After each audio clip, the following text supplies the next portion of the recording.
Assalamualaikum warahmatullahi wabarakatuh. Sahabat podcast, dalam beberapa waktu terakhir muncul berbagai polemik terkait nasab atau garis keturunan Nabi yang melibatkan beberapa oknum Habib. Polemik ini semakin memanas ketika tindakan sebagian kecil oknum yang dianggap mencemari nama besar keturunan Nabi. Guru Gembul, seorang yang seringkali memberikan pandangan kritis terhadap isu-isu sosial keagamaan, menekankan bahwa polemik ini sebenarnya disebabkan oleh tindakan kontroversial segelintir orang yang kebetulan mengklaim sebagai Habib, tetapi tidak mencerminkan akhlak mulia yang seharusnya melekat pada keturunan Nabi. Guru Gembul menyebut bahwa keturunan Nabi Muhammad SAW yang dikenal sebagai Sayyid atau Habib memiliki tanggung jawab besar dalam menjaga warisan moral dan etika yang telah diajarkan oleh kakeknya mereka.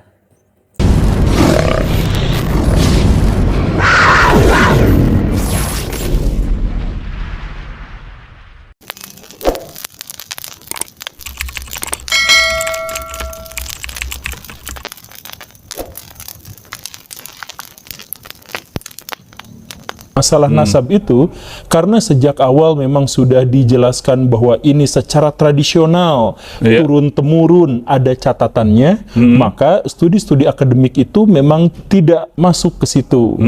Nah, yang terjadi itu sebenarnya apa? Yang terjadi itu pasca tahun 2000 ketika Orde Baru lengser, itu ada di antara segolongan habaib atau orang yang menganggap bahwa dirinya keturunan Nabi itu muncul ke permukaan, ke permukaan untuk berpengaruh di dunia politik, masuk ke dunia yang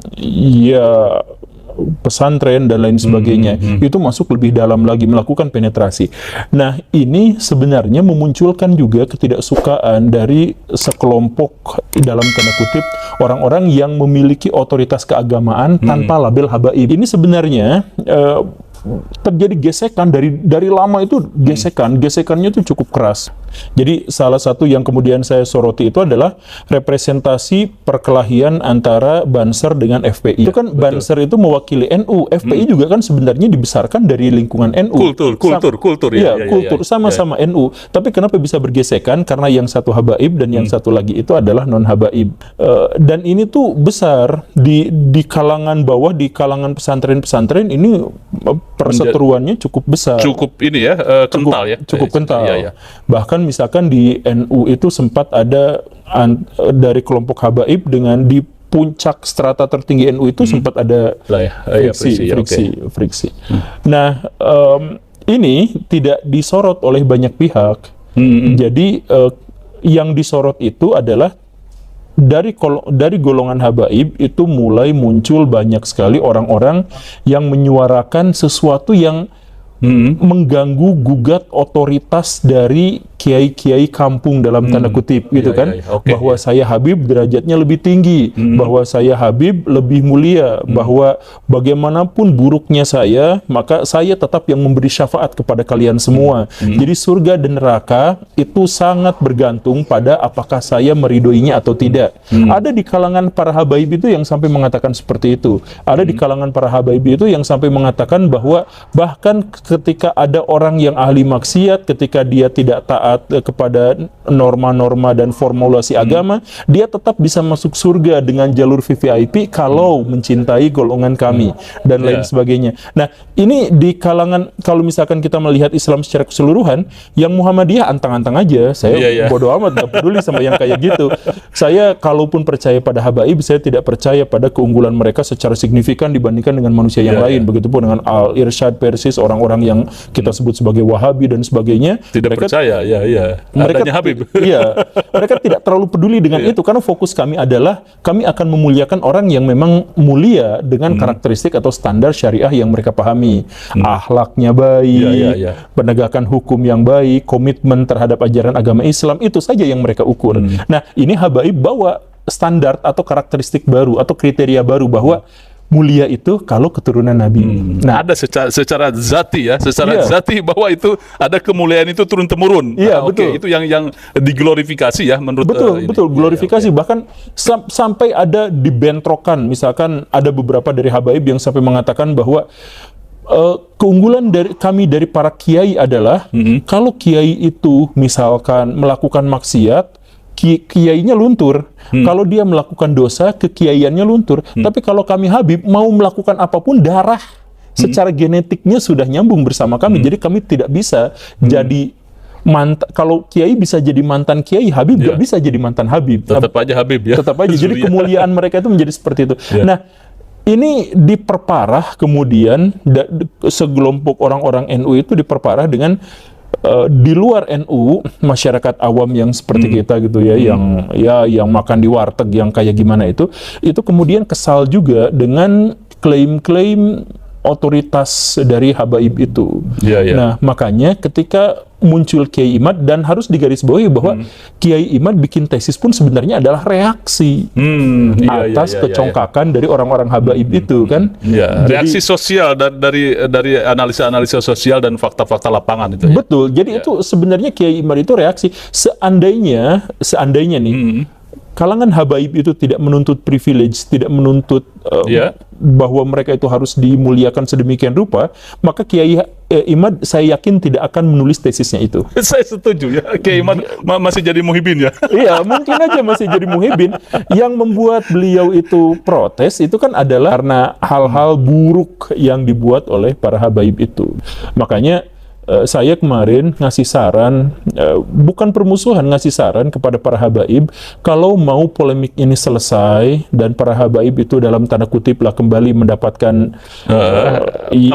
tempat di hati masyarakat, itu oknum-oknum yang menyesatkan masyarakat demi mengglorifikasi diri dan kelompoknya, itu tertibkan dulu, hilangkan dulu orang-orang yang mencoba untuk ngurusin makam dan lain sebagainya, itu tolong ditertibkan dulu, karena masalahnya bukan akademik. Kalau misalkan akademik itu nggak akan polemik. Iya, setuju saya. Jadi saya sering sampaikan debat antara Einstein dengan Born itu tidak memunculkan polemik yang gontok-gontokan, itu nggak ada karena debatnya akademik.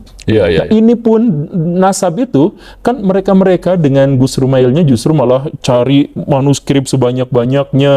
Kemudian kayak Imad juga nyari. Itu nggak berpengaruh kepada masyarakat. Berapa banyak di antara masyarakat itu yang baca kitab-kitab itu? Oke, jadi artinya masyarakat itu tetap yang percaya karena sudah fakta-fakta sosial itu, yang benci ya tetap benci. Yang kemudian ini masalah sentimen nggak bisa dihentikan dengan urusan akademik. Saya setuju ya. Kemudian ini lagi nih tentang pendekatan ilmiah. Ini kan keduanya menggunakan ilmu nasab.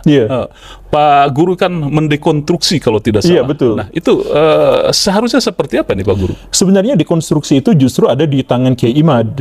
Jadi Kiai Imad itu mengatakan bahwa tidak ada naskah sezaman yang bla bla bla. Istilah tidak ada naskah sezaman itu adalah istilah metodologi ilmiah modern, bukan metodologi nasab.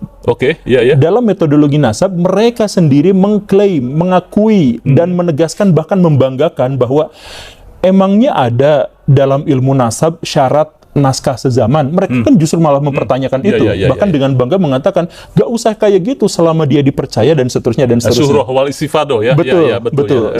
Metodenya Sedangkan Kiai Imad justru malah menggunakan pendekatan historiografi modern, di mana ada nggak naskah sezamannya.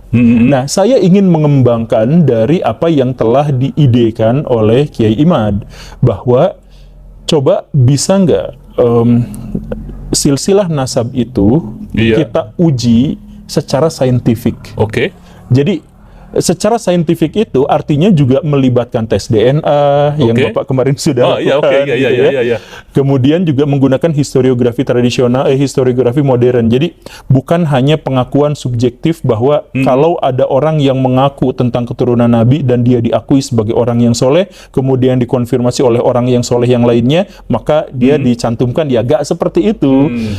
Kita menggunakan metodologi ilmiah karena apa? Jadi ilmu nasab itu, nah ini ada, tapi nanti saya jelaskan. Ilmu nasab itu adalah ilmu yang diperintahkan oleh Allah Subhanahu Wa Taala, tetapi metodologinya itu buatan manusia. Sehingga metodologi itu harus berkembang seiring perkembangan zaman. Kalau berhenti justru malah mengingkari perintah dari Allah Subhanahu Wa Taala. Saya setuju ya. Jadi harus nah ini kenapa berkembang? Coba misalkan ya, dari zaman Nabi sampai zaman berikutnya ada perkembangan. Kemudian nanti misalkan ada Imam Tobari berusaha untuk di zaman Imam At-Tabari sejarah dengan pseudo historis itu masih bercampur. Tapi nanti kemudian ada tambahan, ada perkembangan signifikan di situ. Tapi entah sampai mana historiografi Islam dan ilmu nasab salah satu di antaranya itu justru malah terhenti. Kenapa? Kenapa nggak dikembangkan aja? Jadi peradaban Barat, metodologi sejarah peradaban Barat itu sangat berhutang misalkan terhadap ilmu kritik hadis yang dikembangkan oleh Imam Syafi'i dan kemudian Ahmad, kemudian Imam Bukhari dan Muslim. Itu kuat sekali dari sana. Kenapa justru kitanya tidak gitu? Nah,